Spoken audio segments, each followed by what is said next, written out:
Abbiamo qui un fulcro che Villa Pisani fa 150.000 visitatori all'anno. È uno dei gioielli storico-artistici del Veneto, ma Villa Pisani a Stra è anche un volano turistico per tutta la riviera del Brenta.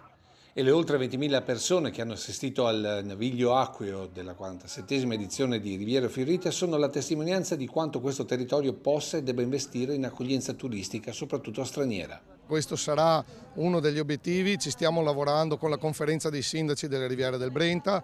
in modo tale di essere sempre più attrattivi per il turismo straniero, ma ovviamente anche per quello italiano e aggiungo anche per quello di prossimità,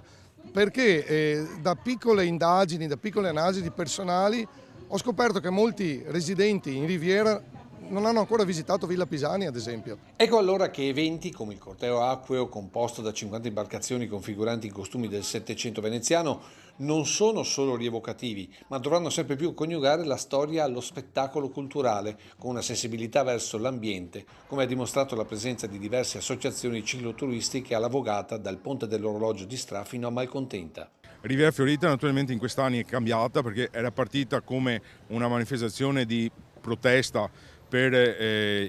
lo stato di degrado che aveva il Naviglio e adesso è diventata una delle manifestazioni più importanti della Riviera del Brenta, dove lega cultura, sport e tante attività collaterali che rispecchiano tutta la Riviera del Brenta. Tra le imbarcazioni importante il ritorno di associazioni da Venezia. Abbiamo riallacciato i rapporti solidi con il Comune di Venezia e ha concesso le 9 caorline e una bissona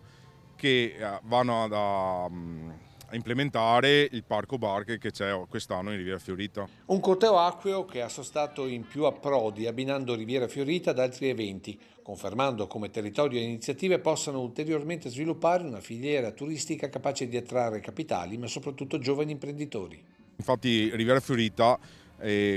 dati alla mano, il periodo di Riviera Fiorita aumenta le presenze qui in Riviera del Brenta e perciò è uno stimolo anche per chi va a visitare Venezia, deve venire in Riviera del Brenta perché territori come il nostro, con le ville che abbiamo, in giro non ce ne sono.